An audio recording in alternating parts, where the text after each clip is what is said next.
Hola, bienvenidas y bienvenidos a la primera Jornada Internacional de Ética Aplicada, organizada por la Facultad de Filosofía de la Universidad Complutense de Madrid y el Centro de Estudios de Ética Aplicada de la Universidad de la Facultad de Filosofía y Humanidades, que celebraremos entre el 25 y 27 de mayo.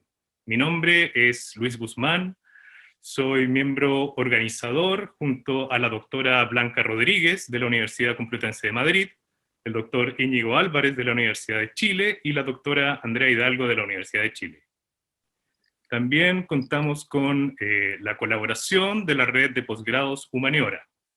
Para nosotros y nosotras es un agrado contar con su presencia en un espacio dedicado a profundizar la reflexión ética en tiempos tan agitados como los que vivimos. Por medio de este encuentro nos alegra inaugurar un vínculo de colaboración permanente entre el Magíster de Ética Aplicada de la Universidad Complutense de Madrid y el Centro de Estudios de Ética Aplicada de la Facultad de Filosofía y Humanidades de la Universidad de Chile. A lo largo de la primera versión de este evento, el cual planeamos sostener anualmente, buscamos incrementar el intercambio cultural entre Chile y España, para enriquecer el campo de la ética aplicada y también contribuir al desarrollo de las distintas disciplinas que intersectan con ella. Al momento de pensar este encuentro, nuestro objetivo como organizadores fue el de pensar la ética en relación a campos que presentan una acelerada innovación y que por lo mismo nos enfrentan a preguntas sobre la manera en que construimos el presente y el futuro. La reflexión sobre aspectos críticos de un aceleramiento exponencial de la innovación en campos como la automatización, la inteligencia artificial y la biotecnología debe dirigirnos a la creación de un mundo más sostenible, justo e inclusivo. Preguntarnos sobre el mundo contemporáneo parece ya no ser cuestión de solitarios investigadores encerrados en polvorientas bibliotecas, como lo hicieron nuestros antecesores en el mundo de la academia. El mundo actual exige la comunicación entre muchas cabezas que puedan aportar desde su singularidad al entendimiento y desarrollo de problemáticas complejas. Por este motivo, creemos que responder a las interrogantes éticas que nos arroja la contingencia debe ser un ejercicio que nazca desde el cruce interdisciplinario, colaborativo e internacional. Con esto en mente, decidimos poner en marcha este proyecto, el cual esperamos sirva para impulsar el desarrollo del pensamiento crítico, la interculturalidad y la imaginación. Esperamos de todo corazón que este encuentro sea de provecho para investigadores, profesores, estudiantes y entusiastas que sientan la necesidad de acrecentar su conocimiento de la ética aplicada para fortalecer sus distintos campos disciplinares. Asimismo, que este espacio sirva para dar a conocer el trabajo de pensadores contemporáneos que valientemente se han propuesto reflexionar sobre asuntos que resultan ser críticos y muchas veces desconocidos, permitiendo de este modo que el futuro se nos haga presente de una manera más clara, más justa y sostenible. A continuación, los dejo con la doctora Blanca Rodríguez López, que les cuenta sobre el programa que hemos preparado para ustedes. Muchas gracias. Muchas gracias, Luis. Creo que tengo el micro abierto, sí.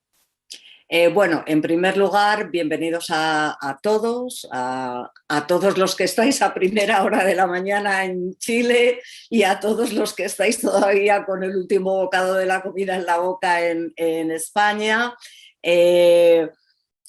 Y os quiero dar la bienvenida a todos a este primer paso que hemos querido dar en una colaboración que ya llevábamos tiempo desarrollando de manera más o menos informal y que hemos querido materializar en algo que nos parece muy importante, y es que aprovechando que gracias a la pandemia, quizás sea lo único positivo, le hemos perdido un poco de miedo a las pantallas, tener esta oportunidad de poder reunirnos con gente que está muy lejos, aunque esté cerca en el idioma y en otras muchas cosas, está lejos y bueno, pues esto nos facilita que solo estén a 6 horas de distancia y este es el motivo por el que estas jornadas tienen 3 días, porque verdaderamente si hubieran sido presenciales se hubieran podido hacer en menos tiempo, pero la diferencia horaria hace que tengamos una ventana de tiempo posible más corta. Yo creo que todos habéis visto el programa, pero quiero comentarlo un poco. Tal y como ha dicho Luis, nuestra intención es que podamos reunirnos y que podamos hablar y pensar en temas muy vigentes, muy últimos en ética aplicada. Y esto ya es decir mucho, porque en ética aplicada, y esta es una de las características que tiene esta disciplina, todo es urgente. Todo es urgente. Y todo necesita una respuesta y para eso nace la ética aplicada verdaderamente. Y hay muchas zonas digamos, calientes dentro de la ética aplicada. De manera que no ha sido fácil hacer una selección temática. Finalmente, hemos hecho la que habéis visto en el programa. Vamos a dedicar uno de los días, hoy, que es el primer día, a cuestiones relacionadas con la tecnología. El día de mañana a cuestiones relacionadas con animales no humanos y medio ambiente, y el último día vamos a reservarlo para hablar de intervenciones en humanos. Muchos de vosotros habrá oído esto 1000 veces, pero con esta va a ser la 1001.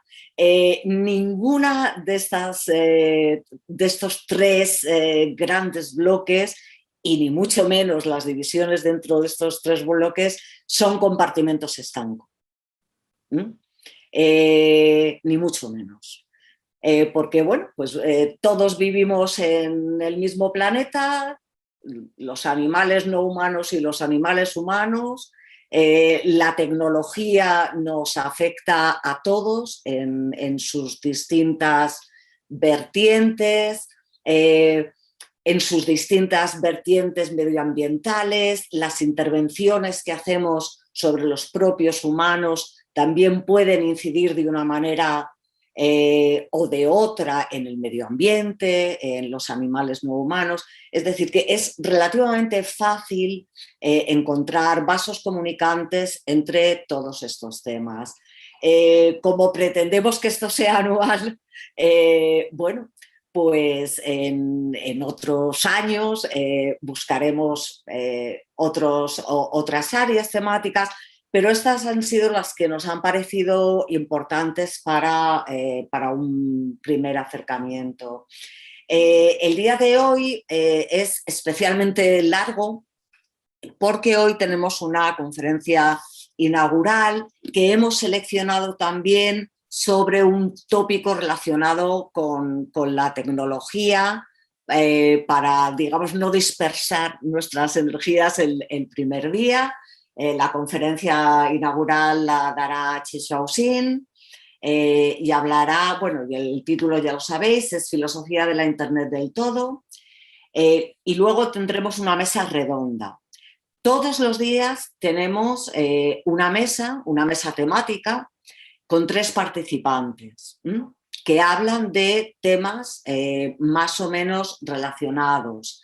Las del día de hoy, por adelantaros las de hoy, son Fernando Aguiar, que hablará acerca de cosas relacionadas con cuestiones éticas que plantean los coches autónomos.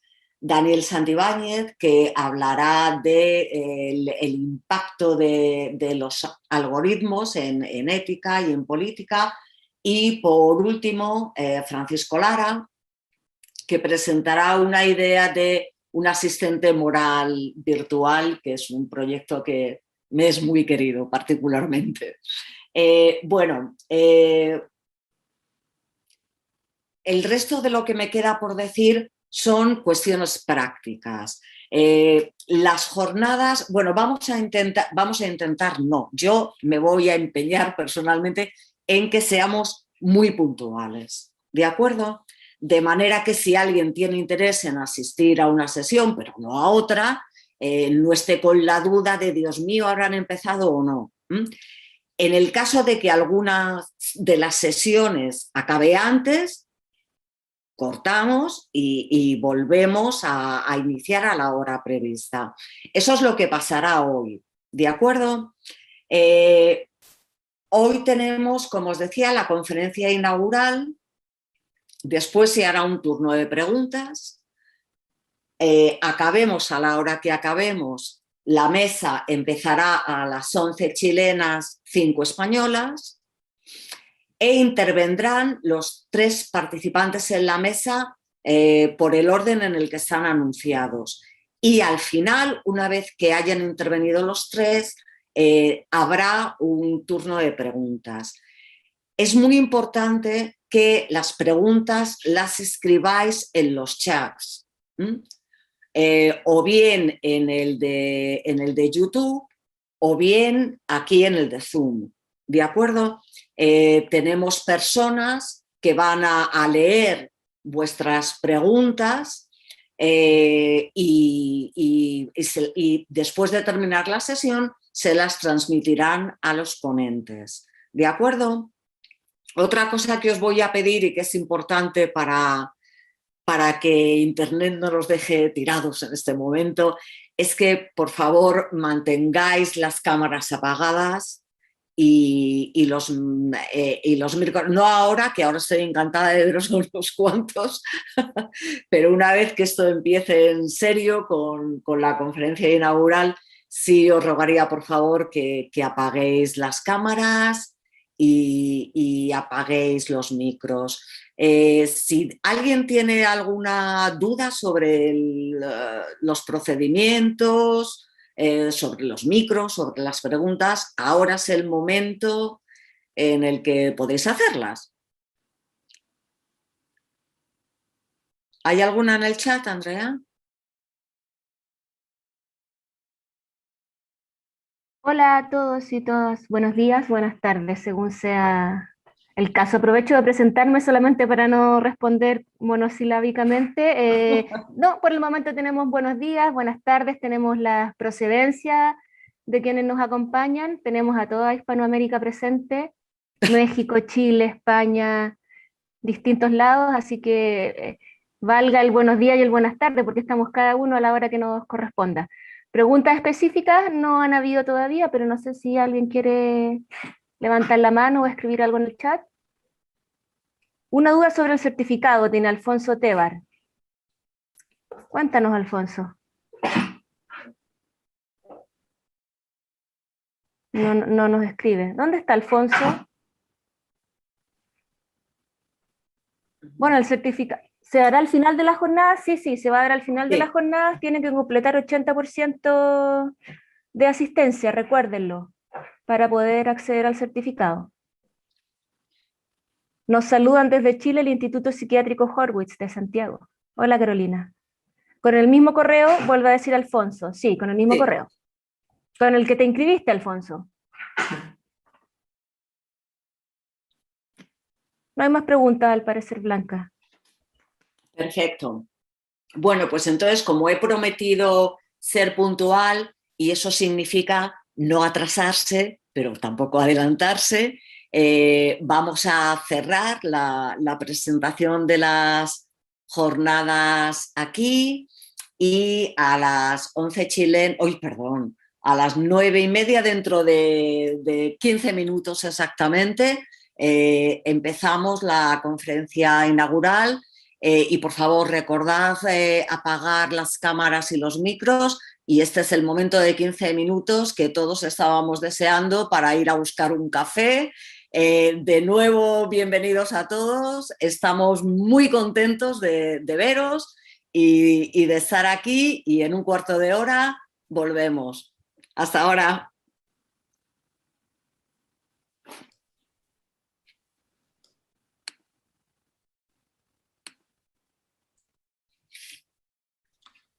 Blanca, yo no apago la cámara porque mi ordenador, si apago la cámara, se oscurece. No, no. Y tú tampoco la toques, Fernando. No toquéis. Oye, lo del café lo he dicho en serio. Sí, sí, voy a De aprovechar. manera que me voy a buscar un café y nada, yo me voy a quedar con la cámara abierta. Blanca, ¿Vale? espérate. Oye, ¿tú eres la directora del máster?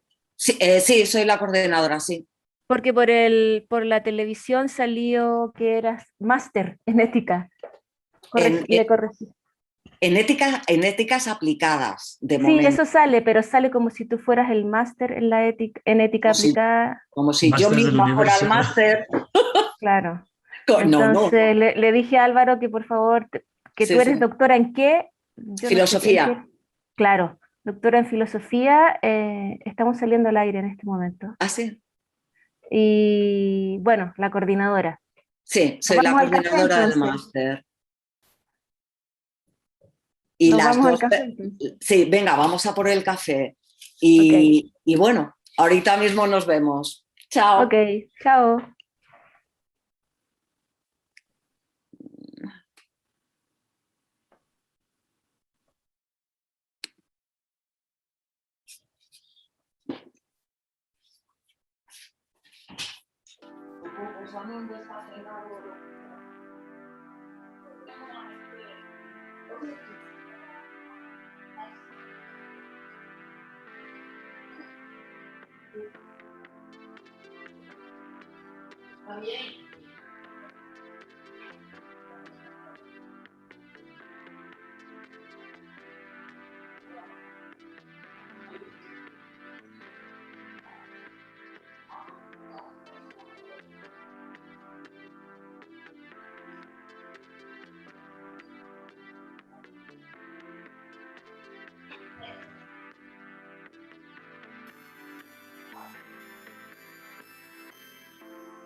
Mira, bueno.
Chechu, yo no sé si hablamos, si me oyes o no me oyes. Ah, sí, pero me imagino que oirán todos los demás que están aquí también. O sea que estupendo. Todo, Íñigo. Estupendo. Me temo que no este no es el momento más discreto para tener una conversación privada. No, era por ver. Oye, pues tenemos, como estoy viendo, gente interesada, bueno, de medio mundo. De México, de Colombia, de Escocia, de España, por supuesto, de varias partes de Chile. Qué bien, fenomenal. Sí. Hay gente también de Venezuela y de Argentina también. De Venezuela, de Argentina, Wow. en fin. Estupendo. Las maravillas de el Zoom y la pandemia, algo bueno. Sí, algo bueno, la verdad es que sí. Es increíble que eso, podamos reunirnos desde tantas partes distintas. Sí, tenemos que pensar en cómo mantener esto cuando volvamos a la presencialidad, bueno, a la hibridez de la que hablaba Blanca. Sí, mira, yo pienso que muchas cosas se van a mantener. Lo de las reuniones por Zoom y demás, son pesadas también, pero se gana también tiempo, evitas desplazamientos, te metes a la hora y sales a la hora. Sí. Y eso es probable que se mantenga, ¿no? Las clases yo creo que no.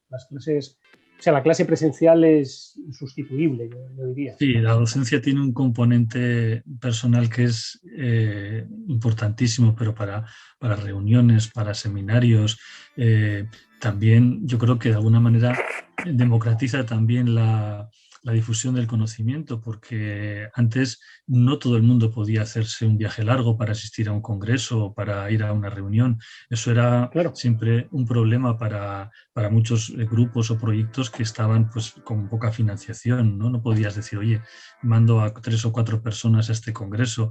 Ahora de esta manera sí que se puede hacer, ¿no? Yo creo que además los viajes así interoceánicos, ¿no? Con todo el impacto que tienen también, yo creo que desde la academia podemos contribuir un poco a que se reduzca mínimamente ese impacto medioambiental, ¿no?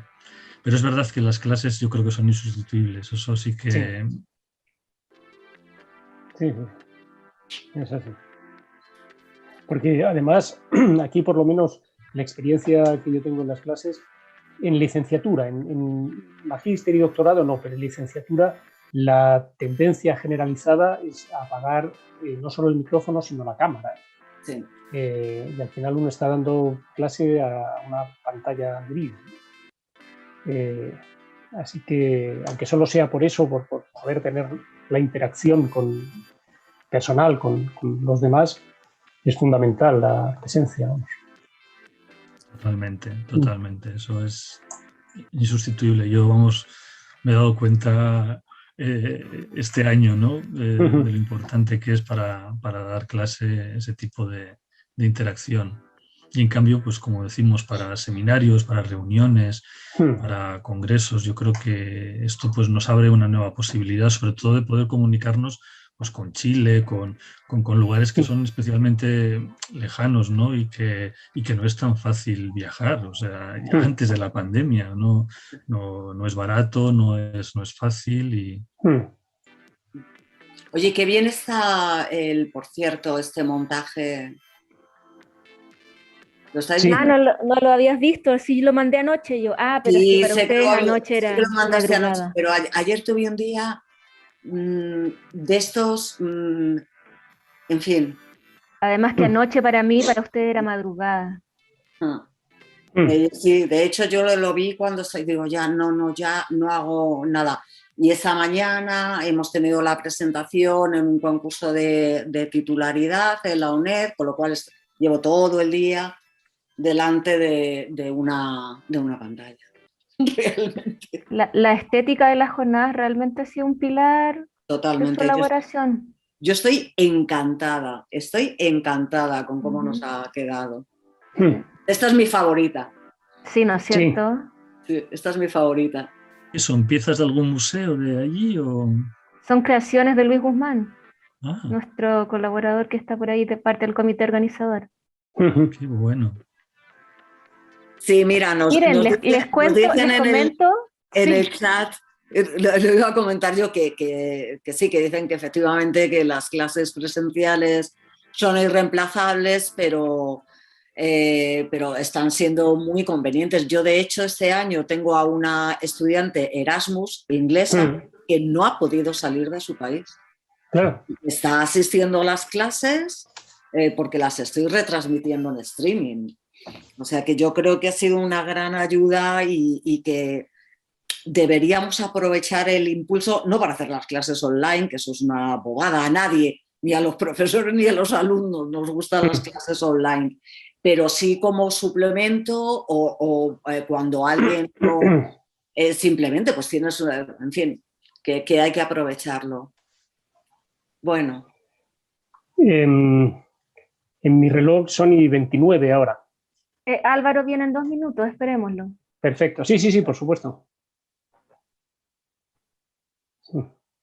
Yo me hice el prometido té. Claro. Y además allí es la hora. Claro, es que es la hora, es la hora. Oh, ¿qué quema? Bueno, tienes tarde para que se vaya enfriando, ¿eh? Tengo tarde para que se vaya enfriando, sí.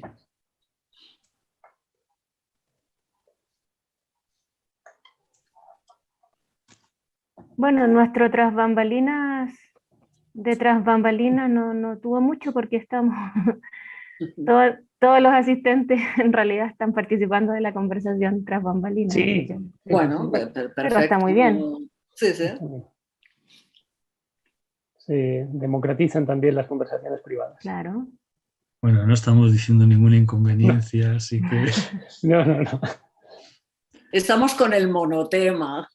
Bueno, me dice Álvaro que ya, así que son las 9:30.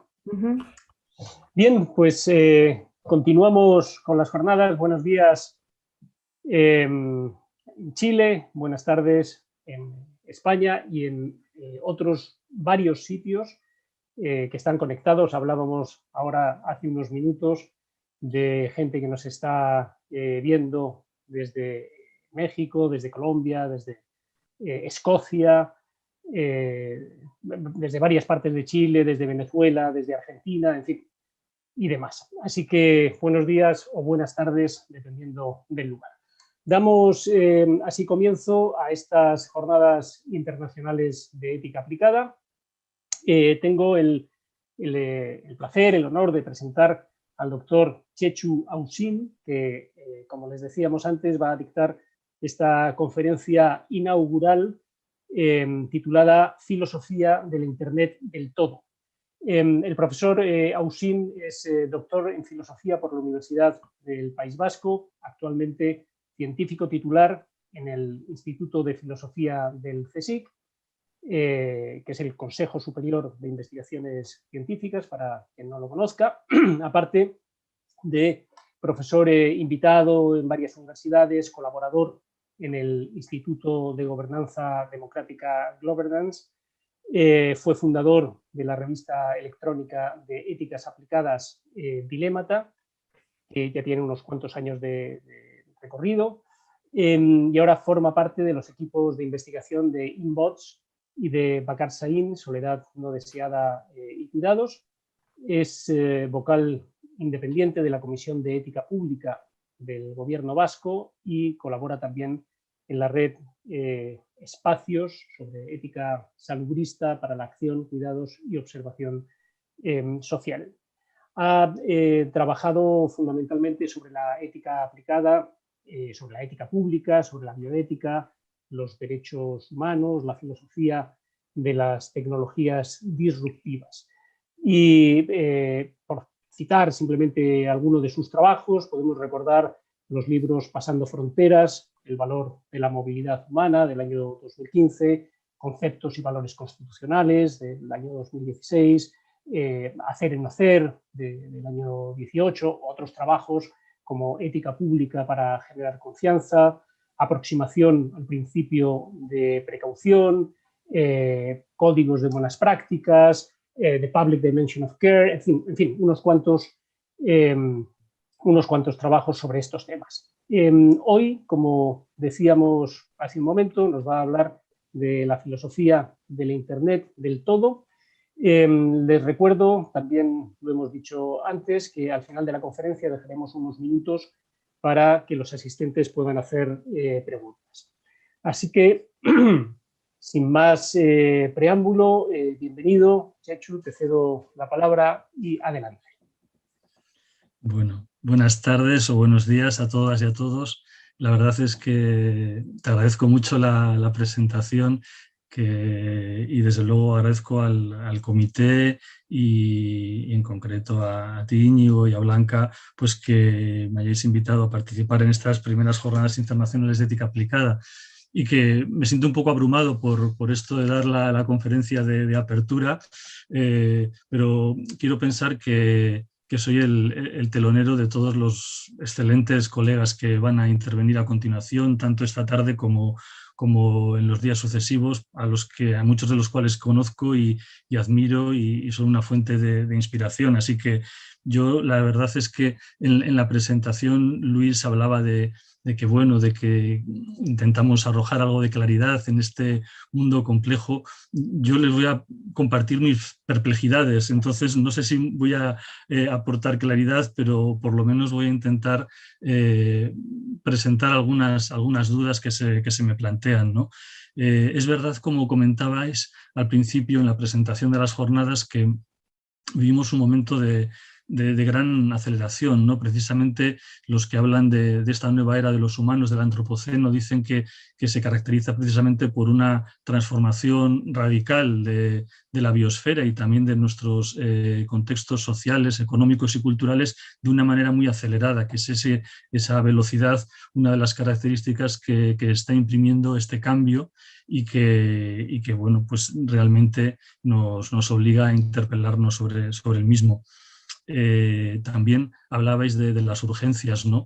Ya desde finales del siglo pasado en filosofía de la ciencia se manejaba un concepto, el de ciencia posnormal, que era una ciencia caracterizada por una gran incertidumbre con respecto a los hechos, unos desafíos enormes, de enorme magnitud, como puede ser la pandemia que estamos padeciendo actualmente, pero también la emergencia climática o los flujos migratorios a nivel global, también la necesidad de tomar decisiones urgentes, pero también la existencia de valores en conflicto, ¿no? Eso sería lo que caracterizaría esta época de ciencia posnormal en la cual nos encontramos, y por eso me parece muy acertado y muy pertinente que el Centro de Ética Aplicada de la Universidad de Chile y el Máster de Ética Aplicada de la Complutense pues se hayan animado a lanzar esta actividad conjunta que yo espero seguir en años sucesivos, porque me parece muy interesante reflexionar sobre este mundo complejo en el que nos encontramos, ¿no? El título de la intervención era hacer un poco de filosofía de la Internet del todo, y voy a intentar explicar qué es esto de la Internet del todo, que suena así un poco raro, pero al final es una manera un poco provocativa de referirme al nuevo ecosistema digital en el cual estamos viviendo ya. Ese ecosistema formado por ingentes cantidades de datos e información que se computan a través de algoritmos de inteligencia artificial y que de alguna manera están ya mediando pues toda nuestra vida y todas nuestras relaciones sociales. Ya hace unos años se hablaba del Internet de las cosas, ¿no? Que tenía que ver con una explosión de artefactos e instrumentos que estaban interconectados y que recogían enormes cantidades de información. Pensemos, por ejemplo, en muchos de los electrodomésticos de nuestras casas, desde la simple rumba que va limpiando el polvo hasta las neveras o incluso los microondas que incorporan sensores que facilitan información, enormes cantidades de información que luego se procesan, se cruzan y se reutilizan, ¿no? Un amigo hablaba ya no del Internet de las cosas, Internet of Things, sino del Internet de todas las cosas, ¿no? Pero es que además tenemos que añadir otra dimensión muy importante a este ecosistema digital, y es el Internet de los cuerpos, ¿no? Porque el cuerpo humano se ha convertido en una plataforma tecnológica. Cada vez tenemos más dispositivos y sensores que de alguna manera se implantan o se ingieren en el cuerpo humano y que están constantemente generando un montón de información y de datos con respecto a nuestra esfera más personal o más íntima. Tienen que ver no solo con dispositivos médicos, como pueden ser los medicamentos digitales, que es una de las próximas fronteras de reflexión bioética, porque ahí se entremezclan cuestiones relacionadas con las tecnologías de la información, pero también con la salud. Son dispositivos que hacen un seguimiento de nuestro estilo de vida, de la forma física, que se implantan o, como digo, se ingieren en nuestro cuerpo. También a veces están simplemente próximos o adheridos. Pensemos en todas nuestras relojes y pulseras que monitorizan y recogen un montón de constantes de nuestro cuerpo. Son dispositivos personales que se mantienen durante un tiempo de manera más o menos estable en contacto con nuestro cuerpo, pero también se recogen una enorme cantidad de datos biométricos de tecnologías que se instalan en espacios públicos y privados, como los sistemas de reconocimiento facial, los sensores de huellas dactilares, los escáneres de retina, que recogen y procesan datos de una enorme cantidad de población. Por lo tanto, este Internet del todo es este ecosistema en el cual confluyen esa enorme cantidad de información que recogen estos sensores. Se calcula que hay más de 100.000 millones de sensores que están conectados a servidores que recogen esta información, y se dice que el 90% de los datos que el mundo ha generado se han recogido en el último año únicamente. Por lo tanto, el Internet del todo es ese ecosistema, esa configuración en la cual mantenemos una interrelación estrecha con la tecnología, de modo que todas nuestras interrelaciones están mediadas tecnológicamente. Relaciones no solo a nivel físico, cognitivo, sino incluso emocional, y pensemos simplemente de una manera muy tonta en la relación que mantenemos con nuestros teléfonos móviles, ¿no? Y la importancia que tienen en nuestra vida. Se produce de algún modo una cierta simbiosis entre la inteligencia humana y la inteligencia artificial. De hecho, algunos expertos en inteligencia artificial dicen que es incorrecto hablar de inteligencia artificial, sino que habría que hablar en plural de inteligencias artificiales como sistemas de interacción entre seres humanos y entidades artificiales. Yo les recomiendo mucho un documental que ha dirigido y producido y realizado un colega del grupo de ética aplicada en el Instituto de Filosofía del CSIC, Daniel López Castro, que se titula "Los robots están saliendo de las fábricas, estamos preparados". Está en YouTube y pueden encontrarlo allí. Es un documental muy interesante en el cual, en un diálogo con expertos en el ámbito de las ciencias de la computación, de la inteligencia artificial, de las ciencias cognitivas, de la neurorehabilitación, pues se lanza un panorama sobre esta interacción y hasta qué punto estamos preparados o no para esta simbiosis humano-máquina, ¿no? Y por eso este entorno del Internet del todo, de la Internet del todo, es un entorno disruptivo, porque realmente se está reconfigurando nuestro mundo y nuestras relaciones de una manera radical y profunda. Las tecnologías, esta tecnología no solo transforma los objetos, sino transforma también los hábitos, las costumbres y las relaciones. Y por eso, desde luego, merece y requiere una reflexión filosófica y ética al respecto, ¿no? Yo lo que les voy a plantear esta tarde y luego a continuación en la mesa que habrá después saldrán algunos temas concretos relacionados con lo que les voy a plantear. Es un recorrido desde diferentes perspectivas filosóficas de esta Internet del todo. Y la primera es una perspectiva ontológica, porque realmente los datos son ubicuos hoy en día, ¿no? Se está produciendo una datificación de la vida, una representación digital de la realidad, lo que se conoce como una ontología de datos, de tal modo que lo real es lo digital o datificado, ¿no?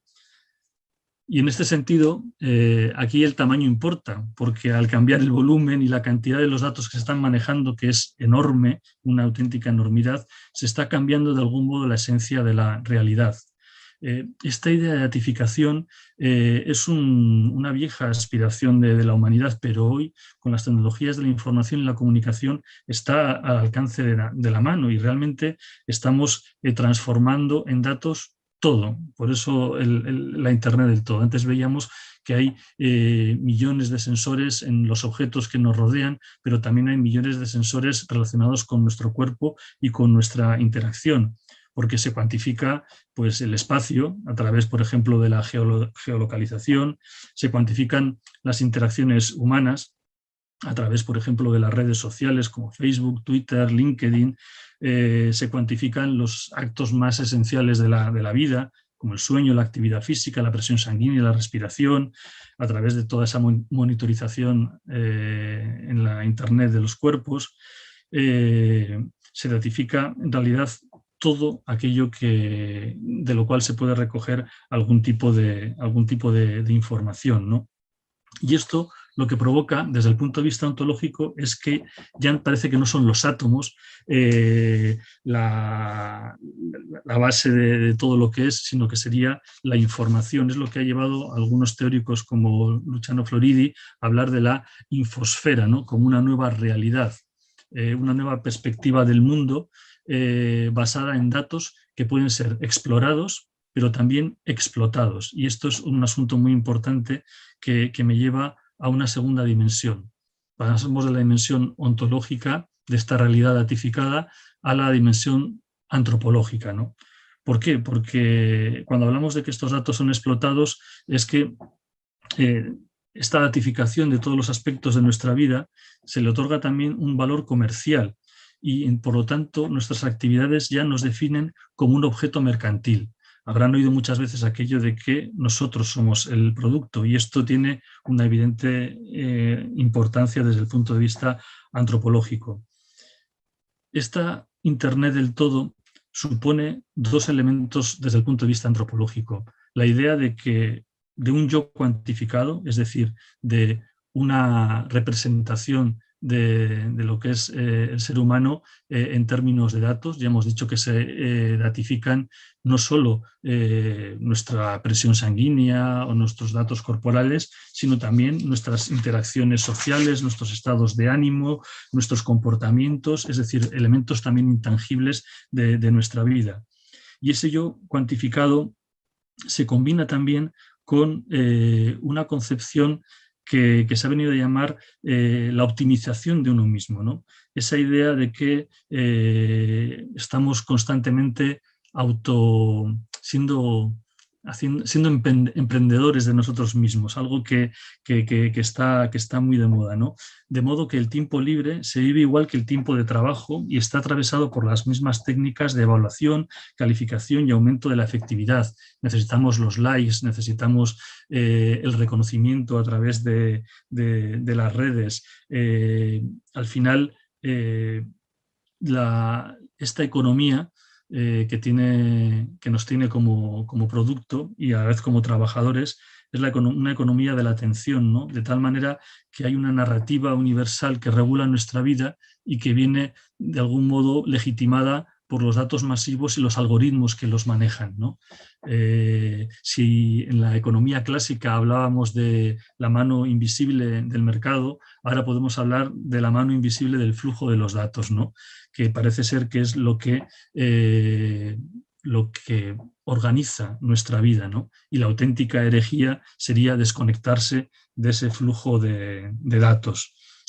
El concepto de rendimiento de alguna manera se extiende a toda la totalidad de nuestra vida y desde luego afecta a nuestra identidad.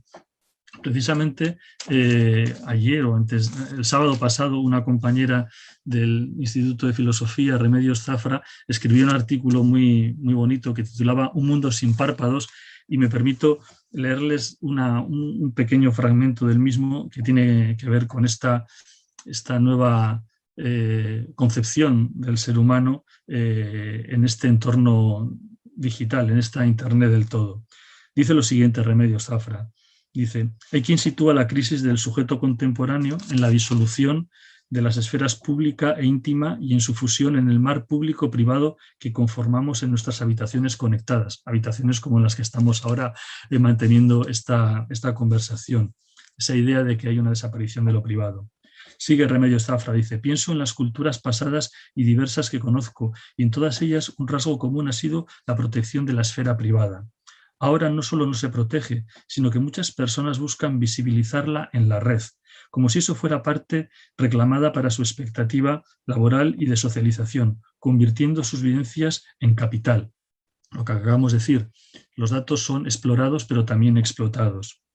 Dice Remedios también, pero matizo, tras ese buscan, creo que hay muchos que se sienten obligados a estar para ser vistos y a ser vistos para seguir trabajando.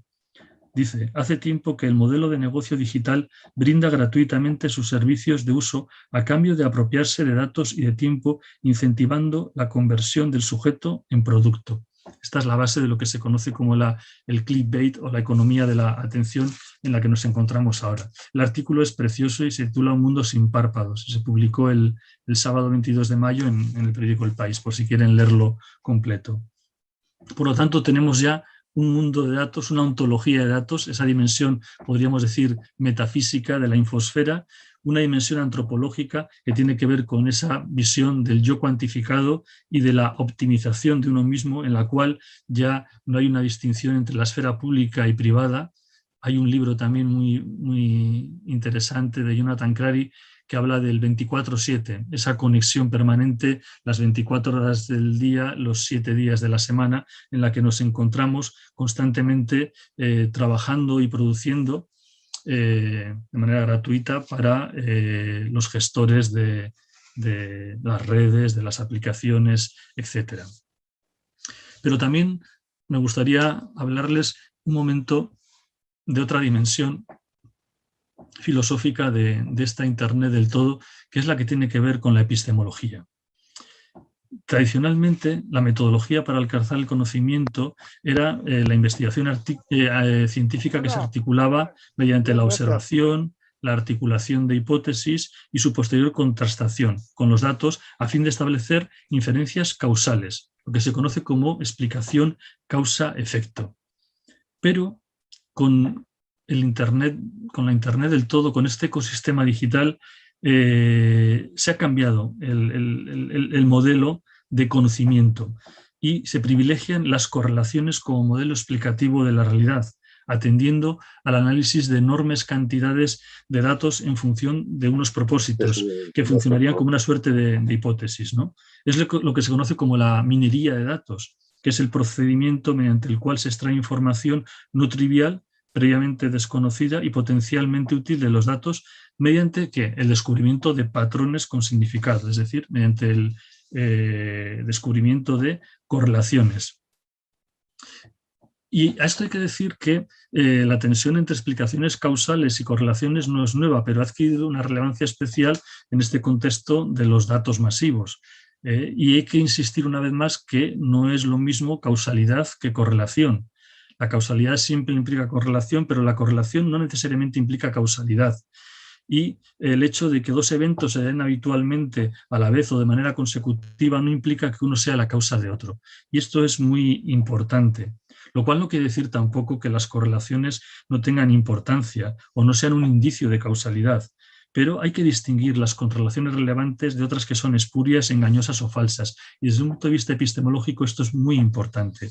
Hay una página muy divertida en la Universidad de Harvard que se dedica a presentar pues, correlaciones estrambóticas, por ejemplo, como la que existe entre la tasa de divorcios en Maine y el consumo per cápita de margarina, ¿no? Durante 10 años, que correlacionan perfectamente, o el gasto en I+D en Estados Unidos y el número de suicidios por ahorcamiento, ¿no? Seguramente es porque tienen que hacer los papeles para justificar los proyectos.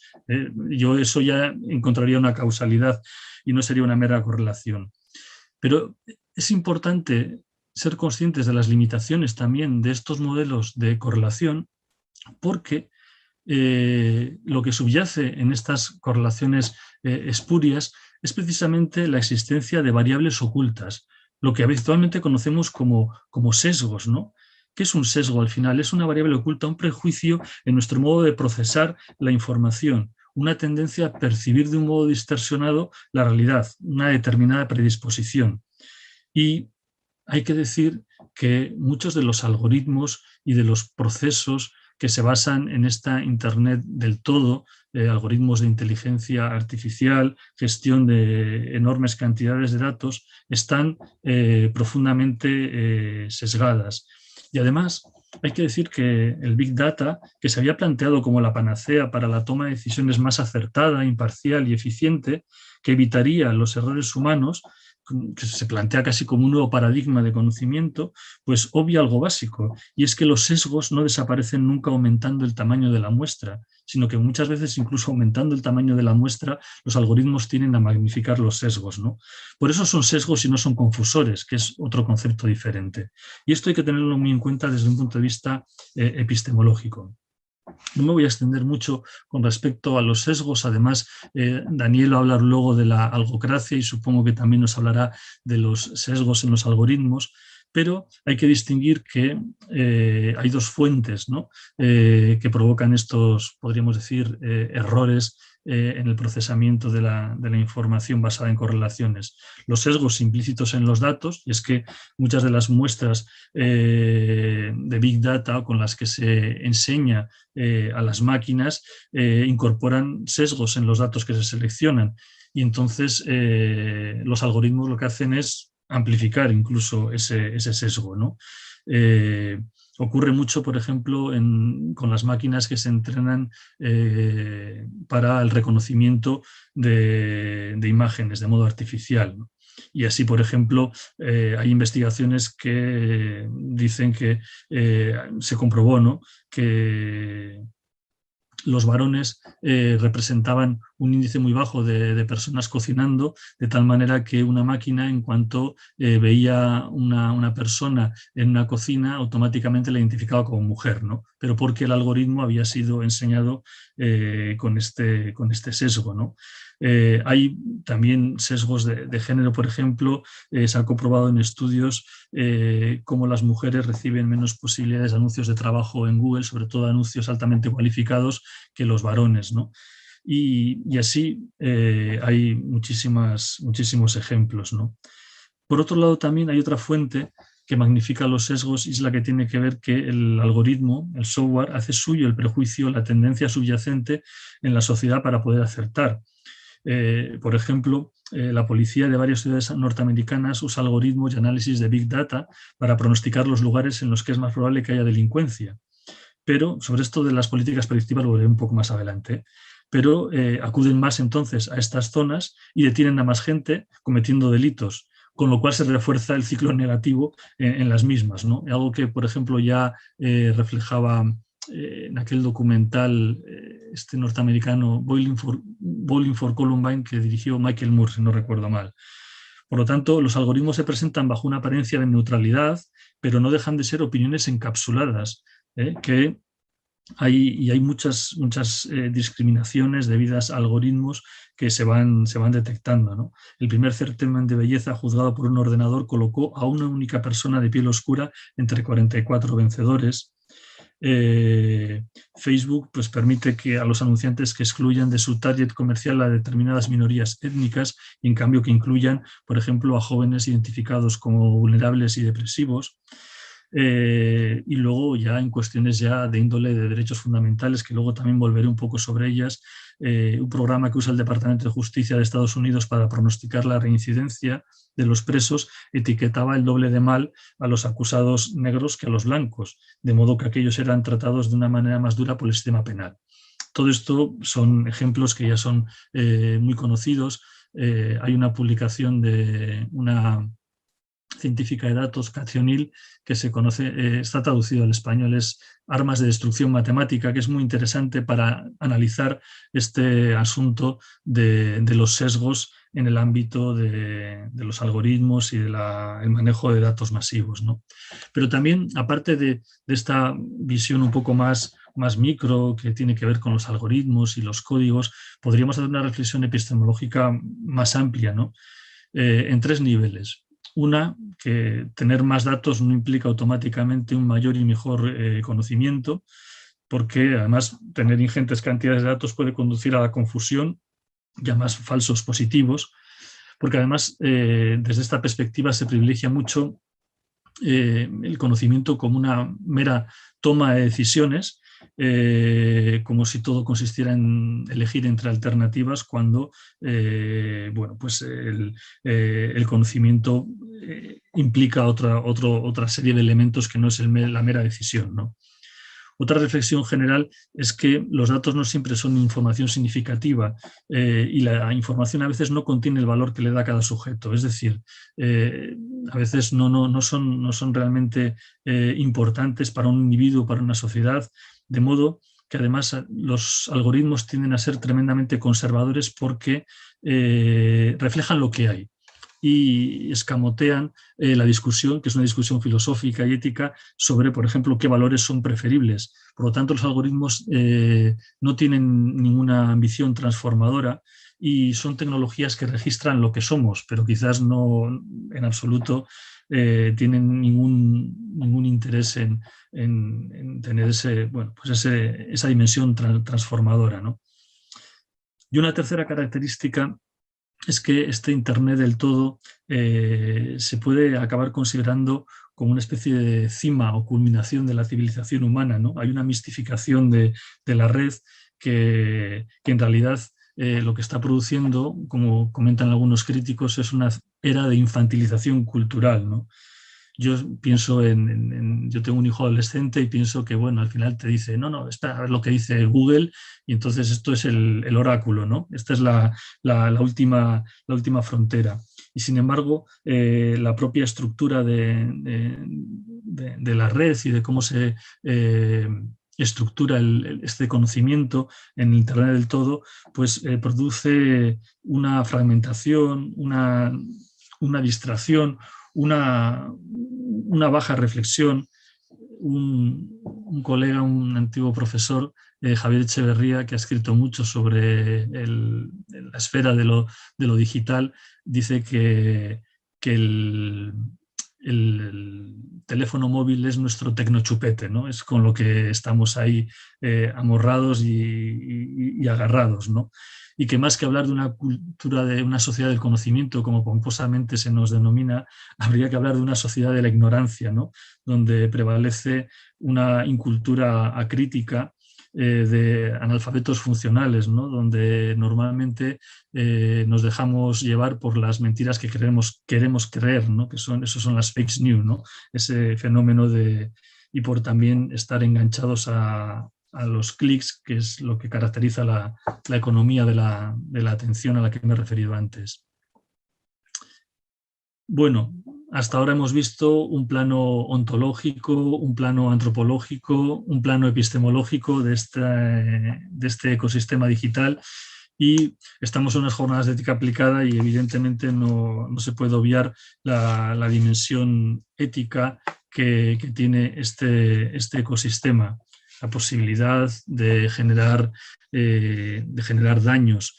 Pero también hay que decir que sobre este asunto a veces se habla mucho de la importancia de la reflexión ética con respecto a las tecnologías de la información y de la comunicación, al mundo digital, y en realidad no hay tanto nuevo con respecto a este mundo.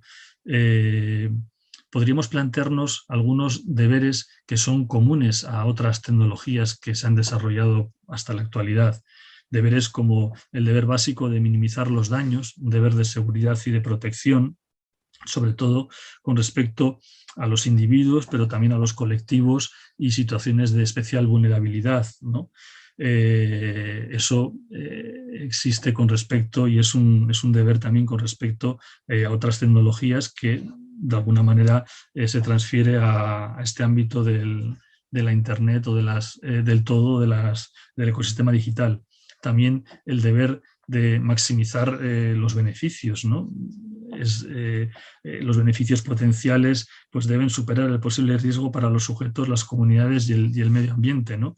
Y desde luego se han de compartir los beneficios con las poblaciones desfavorecidas, especialmente si algunos de estos desarrollos se realizan en países empobrecidos, ¿no? O se extraen las materias primas para generarlos de países empobrecidos, como veremos ahora a continuación. Otro tercer deber sería el que tiene que ver con el respeto y la autonomía, ¿no? Y ahora se habla mucho de que estos procesos de digitalización y de inteligencia artificial deben estar centrados en las personas y tienen que facilitar el control humano de estas tecnologías. Pero vamos, es algo que ya venimos arrastrando pues de la reflexión sobre la tecnología en otros ámbitos, ¿no? Otra característica que también estaba presente era la de garantizar la privacidad y la identidad personal, ¿no? Y esto quizás sí que tiene un especial matiz en el ámbito de la Internet del todo, de los algoritmos, de la inteligencia artificial, porque es cierto que utilizando algoritmos y enormes cantidades de datos se pueden encontrar patrones estadísticos que pueden ser utilizados para predecir y entender el comportamiento de las personas, lo que se conoce como perfilamiento, y manipularlas neuroemocionalmente, ¿no? Lo que se conoce como el troquelado de mentes, ¿no? Que, bueno, pues de alguna manera pueden transformar la propia experiencia fenomenológica del usuario y su propio sentido de la autonomía y de la identidad. Algo de lo que creo que se va a hablar también en estas jornadas, en el último día, ¿no?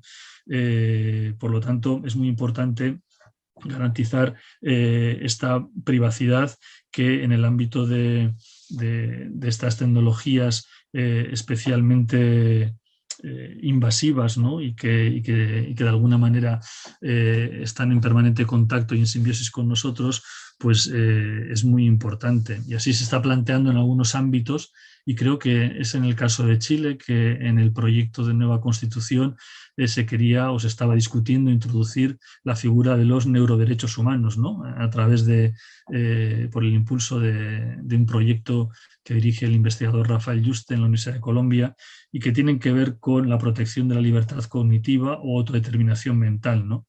Es lo que se conoce como el derecho a la privacidad mental, el derecho a la integridad mental, ¿no? Que se consideran como barreras de protección, y Íñigo, que además es un experto en derechos humanos, pues yo creo que aquí se abre una nueva frontera para una nueva dimensión de los derechos humanos en términos de estos neuroderechos, ¿no? Y un último elemento ya compartido con otras tecnologías y que no se tiene muy en cuenta con esta Internet del todo, es la cuestión de la protección del medio ambiente y de las generaciones futuras. Muchas veces esto del mundo de la economía digital, la inteligencia artificial, los algoritmos, se presenta como una especie de desarrollo respetuoso con la protección del medio ambiente, que es etéreo, que no tiene materialidad y que genera poca contaminación. Pero nada más lejos de la realidad. Probablemente, de todo lo que les he comentado, el mayor desafío que tenga ahora para su propio desarrollo la inteligencia artificial y todas sus tecnologías asociadas es precisamente la cuestión medioambiental, porque por un lado el gasto, el consumo en materias primas es enorme y supera con muchísimo otros bienes de consumo.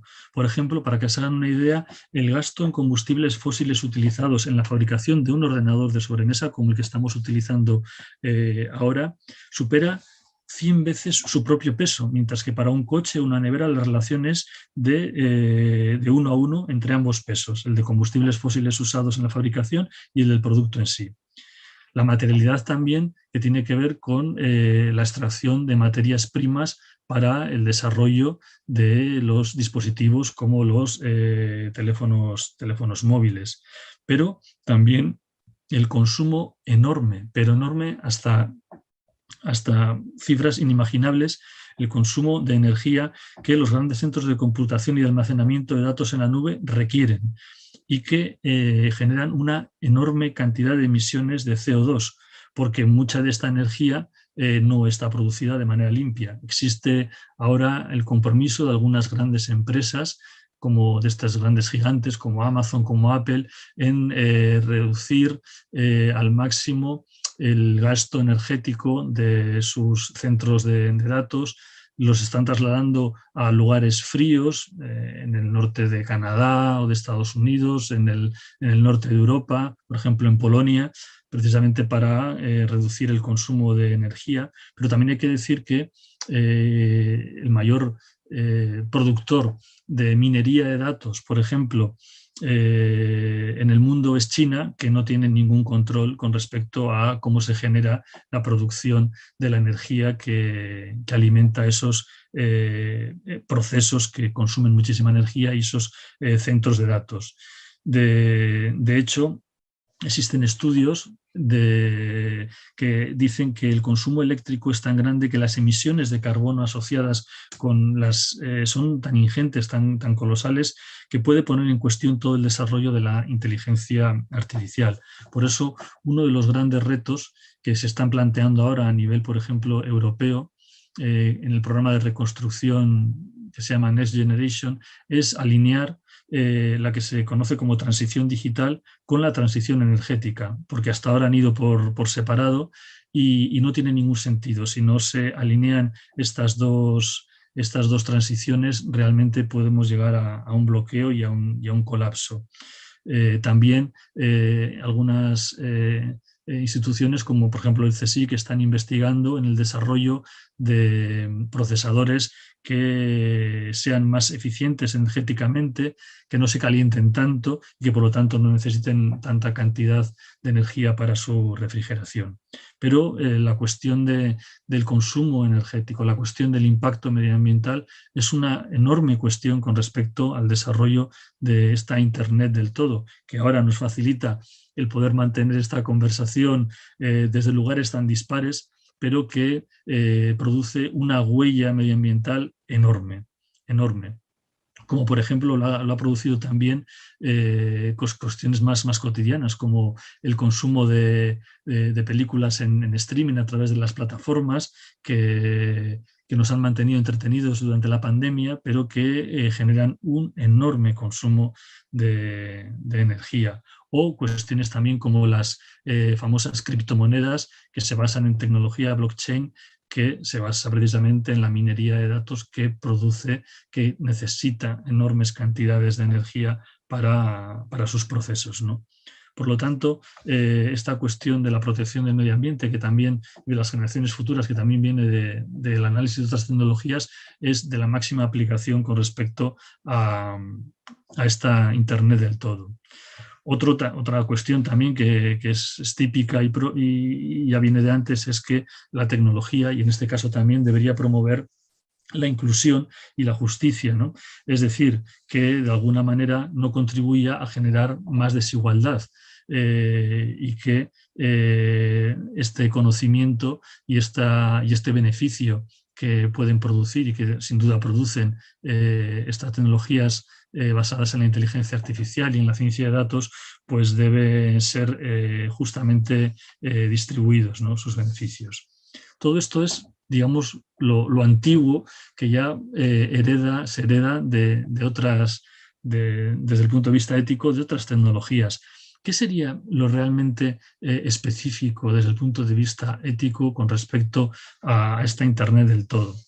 Bueno, algo que ya hemos comentado antes y que tiene que ver con la dimensión epistemológica, y es el riesgo de discriminación y exclusión, precisamente por la cuestión de los sesgos, ¿no? Y los sesgos son una característica muy singular que de alguna manera está introducida en estas tecnologías que se basan en el análisis de datos masivos. Puede haber una sobrerepresentación de personas con ciertas características y la exclusión de personas con otras características diferentes. Además, con respecto al asunto de los datos y los sesgos, otro riesgo ético muy importante y específico es lo que se conoce como la dictadura de los datos. Y es que podemos ser juzgados no sobre la base de nuestras acciones reales, sino sobre la base de lo que los datos y la inteligencia artificial indiquen que serán nuestras acciones probables, ¿no? Conductas, accidentes de tráfico, enfermedades, es decir, aquello que Philip K. Dick en un cuento y luego se llevó al cine en la película Minority Report, ¿no? Aquello de que de alguna manera podría predecirse cuál va a ser nuestro desempeño y por lo tanto ser juzgados no por lo que ha ocurrido, sino por lo que se prevé que va a ocurrir. Y eso ya está de alguna manera introducido en la gestión no solo de las aseguradoras o en la gestión también de determinadas ayudas sociales, sino que está ya pues, en otros ámbitos de la vida cotidiana, como la selección de personal, por ejemplo, ¿no? Donde se utilizan cada vez más algoritmos de inteligencia artificial. Otro elemento también de riesgo que es específico y también vinculado a la cuestión de los sesgos, es que aparte de la introducción de sesgos en los algoritmos, es que en esa interacción humano-máquina que es en la que estamos conviviendo ya actualmente, se produzca un nuevo sesgo que es el conocido como el sesgo de automatización. Y es que es la tendencia de los operadores humanos para restarle importancia a sus propios juicios en favor de la información o recomendación ofrecida por la máquina, ¿no? Se han detectado sesgos de automatización, sobre todo, por ejemplo, en pilotos de avión y también en el ámbito médico. Y ahora, por ejemplo, participo en un proyecto precisamente donde estamos analizando los sesgos en los algoritmos de triaje en las unidades de cuidados intensivos, ¿no? Que han sido utilizados precisamente en el contexto de pandemia, cuando había recursos escasos y había que determinar con mucha urgencia y rapidez pues quién accedía a una unidad de cuidados intensivos y quién no, por ejemplo, quién accedía a un respirador y quién no, porque en ese caso la priorización y el razonamiento pues podían tener consecuencias gravísimas, ¿no? Y también relacionado con estos sesgos hay toda una posibilidad de daño que tiene que ver con el miedo a dejar huellas digitales, a lo que se conoce como perfilamiento, ¿no? Huellas que puedan luego ser utilizadas en nuestra cuenta en un futuro, ¿no? Todo esto tiene que ver con ese entorno de los sesgos. Otro entorno muy novedoso desde el punto de vista ético con respecto a este nuevo ecosistema digital es el que tiene que ver con la explicabilidad. Y es que muchas veces, y esto tendrá que ver con lo que nos hable luego, imagino, Daniel, de la algocracia, muchas de las decisiones sociales acaban tomándose en base a algoritmos que no son transparentes y realmente esto que no se pueden ni auditar ni trazar. No digo transparentes abiertos a todo el mundo, pero por una autoridad, por ejemplo, que certificara su adecuación o la no existencia de sesgos, ¿no?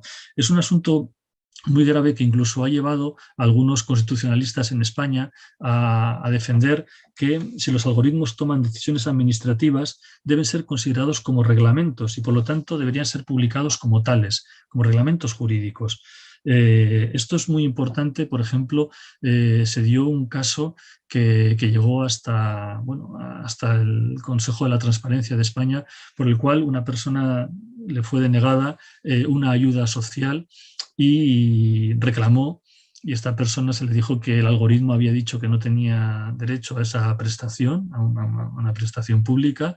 Entonces volvió a reclamar al Consejo de la Transparencia de España para que quería conocer cuáles eran los criterios que ese algoritmo había utilizado para determinar su exclusión de esta prestación, y el Consejo de la Transparencia de España contestó que no podía, porque realmente el algoritmo pertenecía a una empresa privada y estaba protegido por propiedad industrial e intelectual, con lo cual no podía hacer público su estructura y su composición, ¿no? Lo cual lleva a una situación realmente chocante, ¿no? También es cierto que en aplicaciones de aprendizaje profundo puede ser muy difícil explicar cuál ha sido el proceso de esos algoritmos, y por lo tanto nos encontramos con el problema de las cajas negras, ¿no? Y este es un asunto que tiene una enorme importancia y relevancia ética. Y por último, algo que tiene que ver también con lo que imagino que nos hablará luego Fernando, y que es un problema específico de esta simbiosis, digamos, inteligencia humana, inteligencia artificial, es la cuestión de la atribución de responsabilidad, ¿no? Porque en la medida en que la inteligencia artificial y la robótica adquieren un mayor protagonismo, surge esta cuestión de la atribución de responsabilidad, que es una cuestión ética, pero luego también jurídica y política, ¿no? Cuando hay muchas manos y muchas cosas conectadas, ¿a quién atribuimos la responsabilidad? ¿Cómo se puede determinar, ¿no? ¿De qué hablamos cuando hablamos de, entre comillas, coche autónomo, por ejemplo, o de una máquina autónoma? ¿Cuáles son las obligaciones que se asocian a esas entidades autónomas, a sus diseñadores y a sus gestores, ¿no? Y esto tiene, como he dicho, no solo implicaciones éticas, sino también jurídicas enormes, porque realmente el marco jurídico actual no se adecua para abordar estas cuestiones de gobernanza de la Internet del todo, ¿no? Así que estos serían elementos que tienen que ver con la dimensión ética con el acercamiento desde la ética a este nuevo ecosistema digital. Y por último, también quería hablarles, bueno, luego hablaré un poquito más de la ética de una cosa. Quería hablarles de la dimensión política, porque muchas veces cuando hacemos un análisis filosófico o ético de estas tecnologías disruptivas, especialmente de este entorno de la Internet del todo, nos centramos mucho en el código, en los algoritmos, en la cuestión de los sesgos, digamos, en lo micro, ¿no? Pero hay que reconocer que estos sistemas tecnológicos, que tienen este enorme potencial, como he dicho, no solo de transformar los objetos, sino también de transformar los hábitos, las costumbres, las relaciones, son sistemas de poder, establecen relaciones de poder y modulan completamente nuestra realidad. Es bien conocido que, como decía Landon Wiener, los artefactos tienen política, y nos debemos plantear muy seriamente a quién pertenecen los datos, las informaciones, los recursos que generan, esa maravillosa metáfora de la nube en la que parece que estamos todos, que realmente parece que estamos un poco en la nube, las nubes, supone también una enajenación y una expropiación del conocimiento, y que, como hemos dicho, no solo tiene que ver con lo que exploramos, sino también con lo que se explota, ¿no? La tecnología crea formas de poder y de autoridad, y esto hay que ver que cuando hacemos entrega de nuestros datos, de nuestro conocimiento, a cambio de unos servicios relativamente triviales, acaban en el balance de las grandes compañías, ¿no? Y todos los conocemos, Google, Amazon, Facebook, Apple, Microsoft, y luego estos datos son después utilizados para configurar nuestro mundo de un modo que ni es transparente, ni en el cual participamos, y pueden acabar convirtiéndose en un instrumento de dominación. Y sirva como anécdota que al final es Twitter, por ejemplo, quien decide si el presidente de los Estados Unidos puede manejar una cuenta y expresarse públicamente por muchas estupideces que pudiera decir o no. No son los jueces, no es una legislación que proteja pues, del odio en las redes, sino que es al final una empresa la que decide que el presidente de Estados Unidos pues, no tenga ese altavoz, ¿no? Por lo tanto, es muy importante plantearse esta dimensión política y de poder con respecto a este Internet del todo. Es realmente importante, y además tiene que ver, Javier Echeverría, al que me he referido antes, habla de un nuevo feudalismo, ¿no? En el cual unos señores feudales establecen sus normas y quieren huir a toda costa de las regulaciones de estos espacios de poder. Y desgraciadamente, y por eso quiero volver a la ética, recurren muchas veces, y aquí me quiero referir a un uso espurio de la ética, recurren muchas veces a la ética, ¿no? Promueven declaraciones de ética, foros de ética, institutos de ética absolutamente dotados, defienden la autorregulación ética, y al final lo que están buscando es un blanqueo de su imagen y sobre todo una búsqueda de estar exentos de la regulación legal, entendiendo las buenas prácticas siempre como algo voluntario, responsable, pero que no tiene nada que ver ni con el poder ni con la autoridad, ¿no? Ni con, por ejemplo, la propiedad de los datos y de los beneficios que generan. Por eso es realmente necesario plantearse en términos políticos un nuevo pacto tecnosocial, ¿no? Entre usuarios, empresas, estados, sobre la base de principios éticos que eviten las injusticias algorítmicas a las que nos hemos referido, como la discriminación, el perfilamiento, los sesgos, la exclusión, y que de alguna manera promueva una apropiación social de la tecnología para el bien común, porque no podemos desaprovechar tampoco las oportunidades y posibilidades que ofrece esta Internet del todo, pero debemos también de alguna manera promover esa apropiación social de sus beneficios, ¿no? Sin excluir el que exista, por supuesto, beneficio privado, que también contribuye sin duda al bien común de las sociedades, ¿no?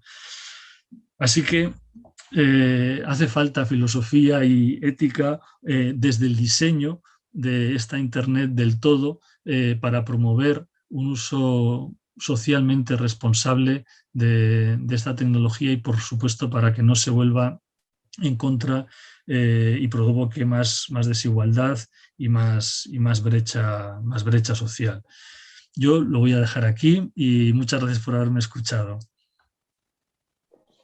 Muchas gracias, Chechu, excelente. En fin, bueno, ahora que hablabas, entre otras cosas, de los sesgos de automatización, me venía a la cabeza las escenas del superordenador HAL 9000 de la película 2001 de Kubrick, que tiene ya más de medio siglo, ¿no? Ya sabemos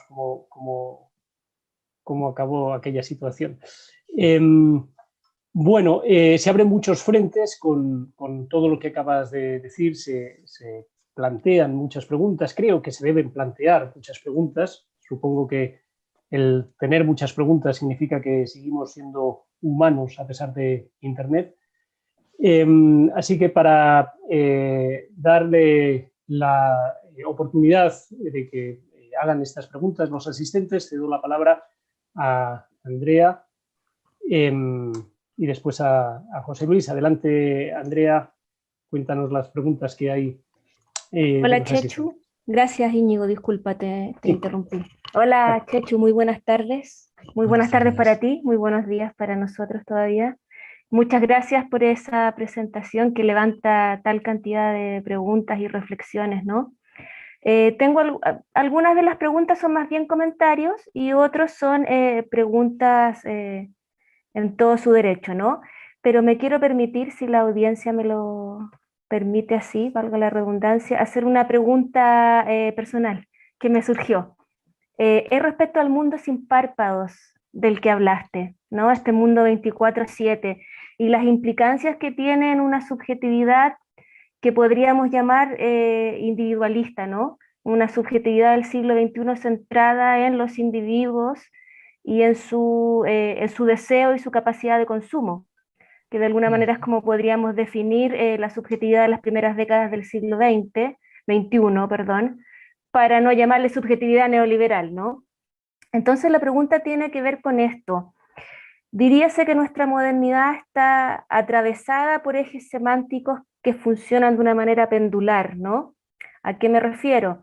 El eje semántico de la libertad y la igualdad, por ejemplo, que nos recorre desde la Revolución Francesa hasta el día de hoy, y pareciera que las sociedades, los discursos, las ideologías políticas se mueven entre la libertad y la igualdad, ¿no? Entre la izquierda y la derecha, si queremos ser así bien estructurados. Otro eje semántico sería el de la individualidad y la colectividad, ¿no? También en un péndulo del estado de bienestar al dejar hacer, qué sé yo, de lo colectivo a lo individual, de la libertad a lo colectivo. En Chile claramente el giro es hacia lo colectivo en los últimos años. El peso de la individualidad está cada vez más por los suelos, la subjetividad individual se entiende como una subjetividad que genera malestar y que tiene que ser transformada. Quienes son de Chile saben que estamos en un proceso de renovación de la Constitución, que además por primera vez permitió la entrada de ciudadanos de a pie, dijéramos, de paridad de género, de cupos para pueblos indígenas, pero eso no necesariamente puede ser la tendencia mundial. Si nos dejamos llevar por las elecciones de Madrid, que fueron hace también algunas pocas semanas, uno podría decir que el eje allí fue el de la libertad, ¿no? Y en ese sentido tal vez podría uno hipotetizar que fue el de la individualidad. Eso queda por discutir, lo hemos discutido bastante con Blanca, Íñigo y los organizadores del evento, ¿no? Entonces la pregunta tiene que ver con la manera en que este mundo sin párpados, esta exposición 24/7, que a mi entender se basa en una subjetividad individual, afecta a esta preponderancia de lo individual, o finalmente si esta exposición en realidad nos hace irnos hacia una nueva forma de colectividad donde la privacidad no existe. La desaparición de la privacidad implica una reaparición de lo colectivo con los márgenes que tú nos has explicado, o un resurgimiento de lo individual de una manera que es difícil de proyectar hoy en día, pero que probablemente sobre lo cual tú has reflexionado mucho más que yo.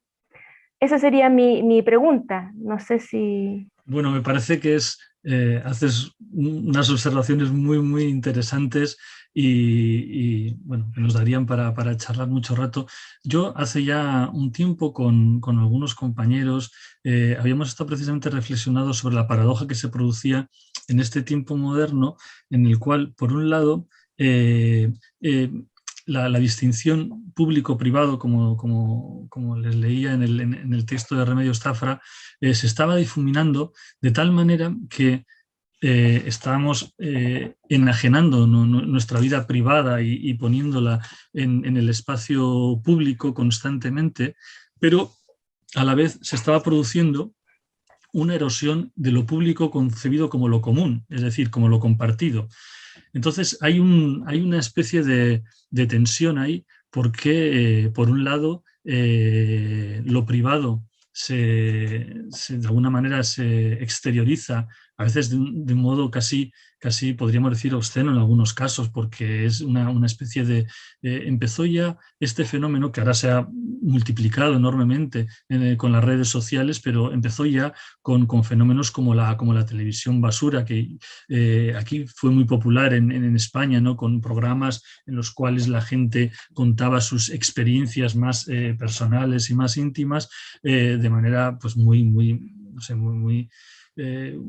así muy directa, ¿no? Pero a la vez lo que tiene que ver con lo público entendido como lo colectivo y lo compartido también se ha debilitado, ¿no?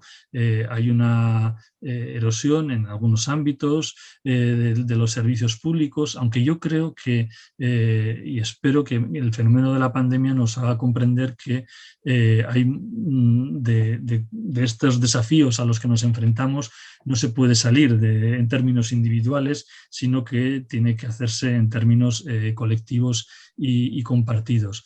Por eso, en algún momento, en Remedios, en su artículo, y también en un libro muy reciente que acaba de publicar y que yo les recomiendo, que se titula Frágiles, cartas sobre la ansiedad y la esperanza en la nueva cultura. Ella publicó antes también un libro que fue premio Anagrama de ensayo, que se llama del entusiasmo, ¿no? Que habla un poco sobre este trabajo que hacemos constantemente.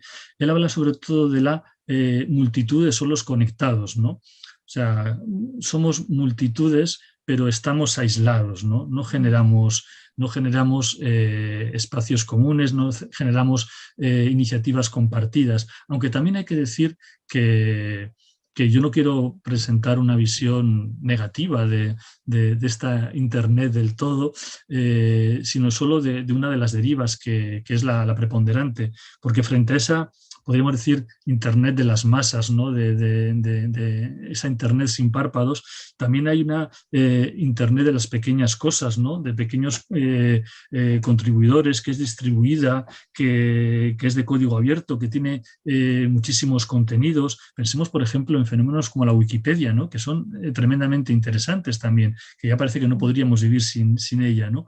Y que es un fenómeno colaborativo que se ha gestado en función de pequeñas contribuciones en este entorno digital. Pero es cierto que hacia lo que estamos un poco encaminados y lo que es dominante es esta visión de multitudes aisladas que de alguna manera están conectadas pero no comparten proyectos y no realizan trabajos comunes en el sentido de generar pues eso, alternativas colectivas, compartidas, y en ese sentido de lo público como lo común, ¿no? Pero creo que estamos en un momento muy interesante por eso, porque hay esa tensión entre lo privado y lo público en todos los sentidos se está dando, ¿no? Ahora realmente pues lo revolucionario pues parece ser que puede ser, como os decía antes, pues desconectarse, ¿no? Bajarse de las redes, estar un tiempo, por ejemplo, sin coger el teléfono o dejando los fines de semana sin contestar correos, algo que luego te reprochan. Y dices, pues bueno, vamos a ver dónde hemos llegado. O sea, hemos alcanzado la jornada laboral de 8 horas como una de las grandes conquistas sociales y laborales de la humanidad, y ahora tengo que estar las 24 horas contestando los correos de mi jefa. O sea, ¿esto dónde se ha visto, no? Bueno, y eso se ha acrecentado mucho durante la pandemia, porque aunque nos facilita mucho, como comentábamos ahora, estos contactos que tenemos y este diálogo ahora tan interesante, también nos esclaviza en términos de estar permanentemente enganchados y conectados, ¿no? Sin distinguir la vida privada de la pública, el trabajo del ocio, y produciendo constantemente produciendo contenidos para quien lo sabe monetizar, ¿no? Muchas gracias, Chechu, y gracias a todos por permitirme la pregunta. Tengo un comentario de Francisco Lara, uno de nuestros ponentes, que no pide que le respondan, solo es una intervención retórica, y luego te voy a hacer la pregunta de Rosa Navarro, para que Rosa esté atenta. Francisco Lara nos dice: enhorabuena, Chechu, por tu charla. De acuerdo contigo en que hay que regular las nuevas tecnologías conforme como se ha pedido para antiguas tecnologías. No maleficencia, beneficencia. Pero hay un factor singular de la inteligencia artificial, que es la imprevisibilidad que se deriva de máquinas que aprenden por sí mismas. Esto genera un doble problema. el que se puede enseñar a las máquinas conforme a principios éticos que luego no son efectivos porque las máquinas aprenden por sí mismas que no son los mejores principios a seguir. O segundo, el problema de la responsabilidad. ¿Quién se hace responsable de máquinas que finalmente hacen lo que quieren? Perdón. Perdona que me haya extendido. Tómalo solo como un mero comentario a lo que has dicho. Un abrazo. Bueno, Y lo conecto con gracias, lo que... muchas Sí. gracias a Paco, que precisamente quería comentar eso, que uno de los grandes desafíos desde el punto de vista ético, pero también jurídico, es la cuestión de la atribución de responsabilidad. Efectivamente, y eso está presente y va a estar presente seguramente en la mesa que tengamos a continuación cuando hablemos de los coches autónomos o dirigidos, cuando se hable también de la cuestión de los algoritmos que toman decisiones que además son importantes desde un punto de vista social o político, etcétera, ¿no? Es verdad, ese es un gran desafío y ese es un grado de incertidumbre enorme que quizás no estaba en otras tecnologías a las cuales sí que se ha aplicado esos principios antiguos a los que yo me refería antes. Lo conecto con la pregunta de Rosa Navarro, que me parece que un poco le da una vuelta interesante. Nos dice lo siguiente: buenos días, Chechu, gracias por esta presentación.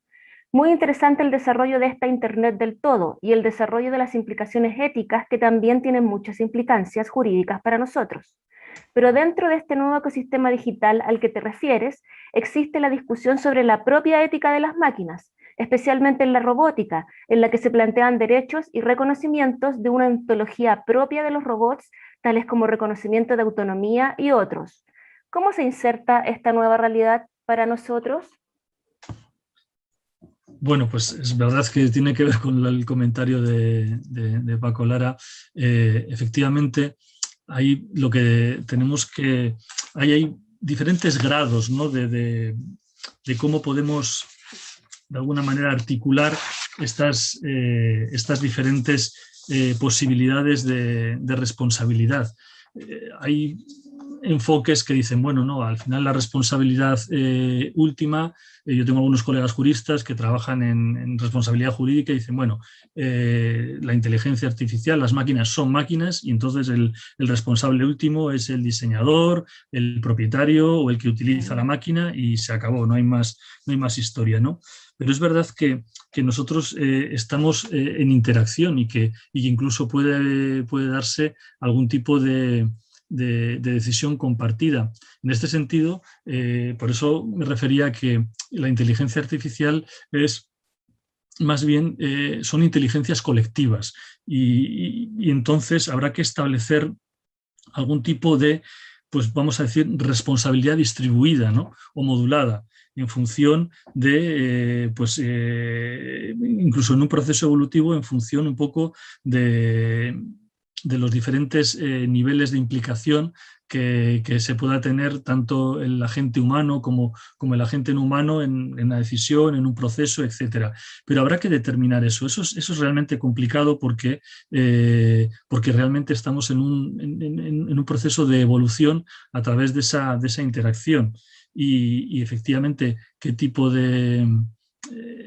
cómo introduzcamos, que ese es uno también de los problemas que nos comentan siempre los ingenieros, cómo incorporar valores y qué valores y con qué criterios a la inteligencia artificial es un asunto que no es baladí y en el cual tenemos que establecer desde luego equipos multidisciplinares. El problema hasta ahora de muchos de los algoritmos es que los han diseñado pues ingenieros, varones blancos de clase media y de países occidentales. Incluso la propia reflexión ética que se hace muchas veces con respecto a la inteligencia artificial está muy, vamos a decir, occidentalizada, con lo cual habría que abrirse a otros enfoques y a otras perspectivas. Y por eso el establecer equipos multidisciplinares para abordar, por ejemplo, el desarrollo de este tipo de algoritmos y mecanismos artificiales de análisis de datos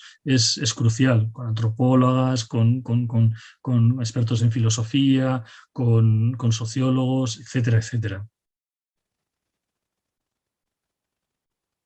Bien, bueno, como tenemos otro canal por donde vienen las preguntas, Te dejo la palabra, José Luis, y nos cuentas qué es lo que ha llegado por ahí. Gracias. Hola, gracias Íñigo. No, en realidad no hay ninguna pregunta por medio del chat, o sea, solamente información por el chat de YouTube. No hay ninguna pregunta. Igual tenemos la plataforma de YouTube, también tenemos el Facebook, ¿verdad? Y tenemos, por supuesto, el USB también y la radio para que la gente pueda escuchar y poder hacer preguntas. En realidad por el YouTube no hay ninguna pregunta, pero voy a aprovechar y le voy a preguntar a Chechu, porque tú hablaste anteriormente, Chechu, de básicamente un par de elementos que son los sesgos y las confusiones, ¿verdad? Y después hay un tercer elemento que no nombraste, pero bueno, pero seguramente lo manejas, que es el tema del ruido, ¿no? Que es el tema un poco del que va el trabajo de Kahneman, que acaba de salir recientemente, ¿no?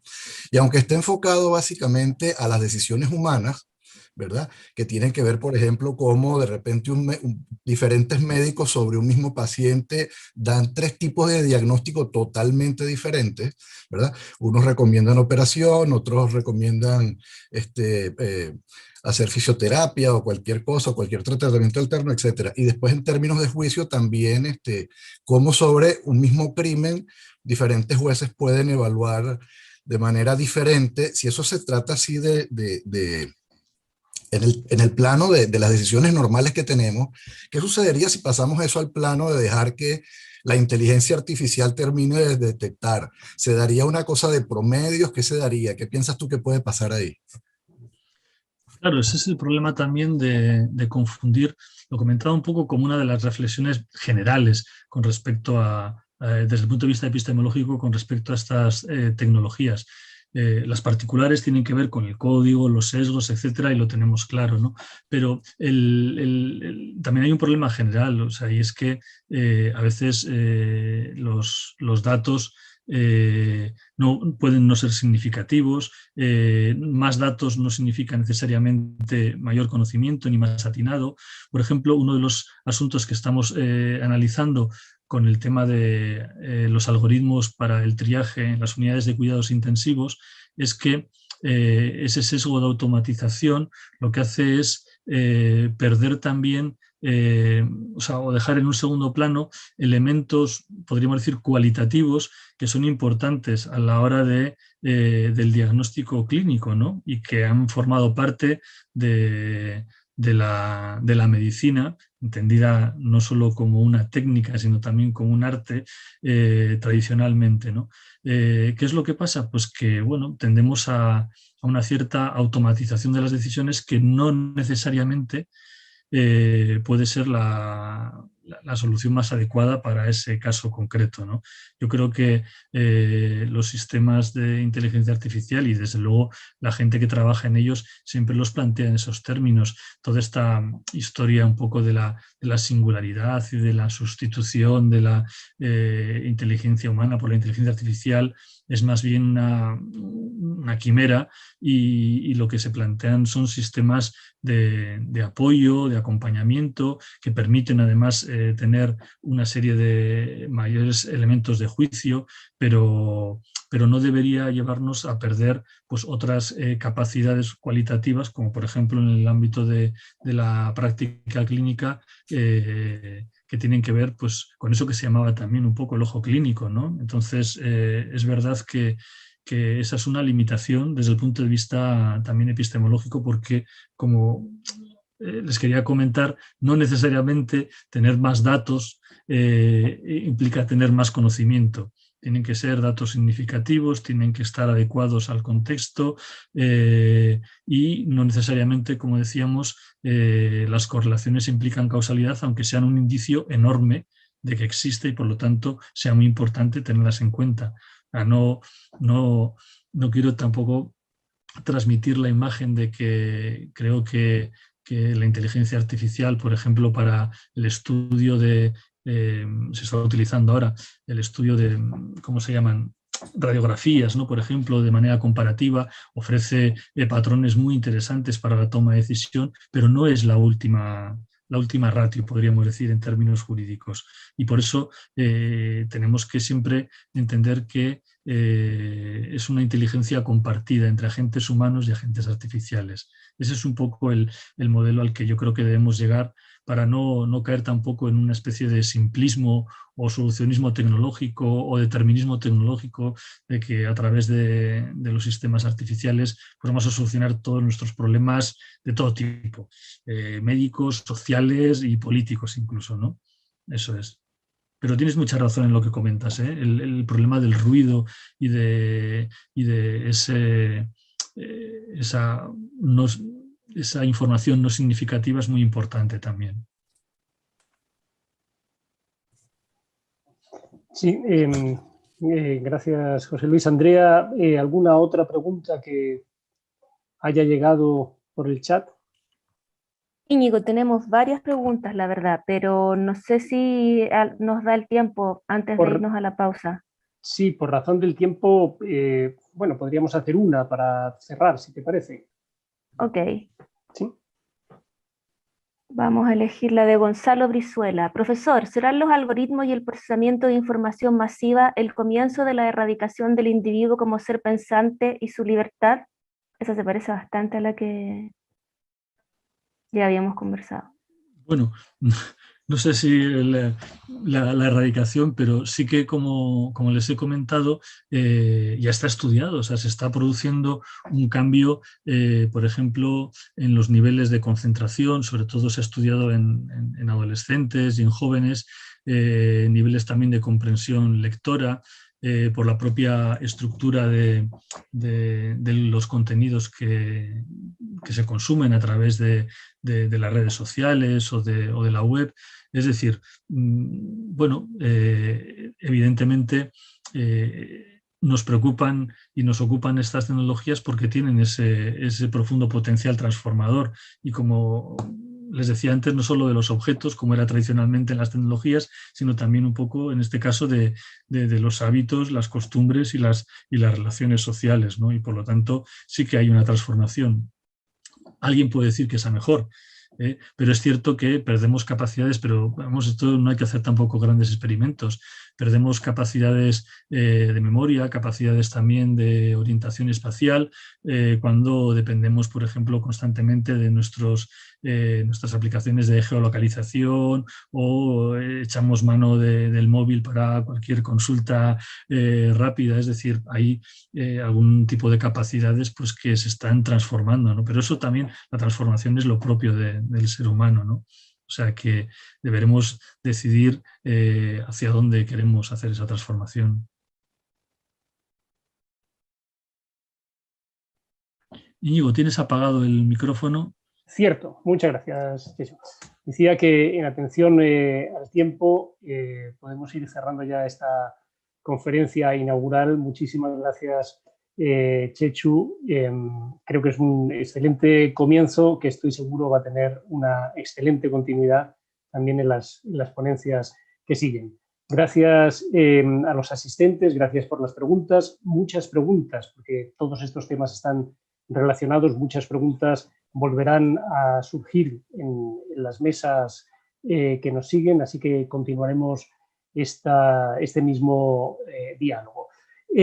Como decíamos antes, para seguir el programa de la manera más rigurosa posible, son mi reloj al menos las 11 menos 10, 10 para las 11, como dicen por aquí. Así que en 10 minutos comenzamos con la primera mesa. Nos despedimos, me imagino que no nos desconectamos, pero nos despedimos de esta primera conferencia. Reitero de nuevo las gracias. Bueno, Chechu. nada, gracias a todos los presentes por haber aguantado estas dudas y estas perplejidades que les he querido transmitir y espero que haya servido de buena introducción como telonero de la mesa que hay a continuación, que les auguro que va a ser tremendamente interesante. Así que, desde luego, muchas gracias y gracias también por la invitación a los organizadores. Muchas gracias. Gracias, Chechu.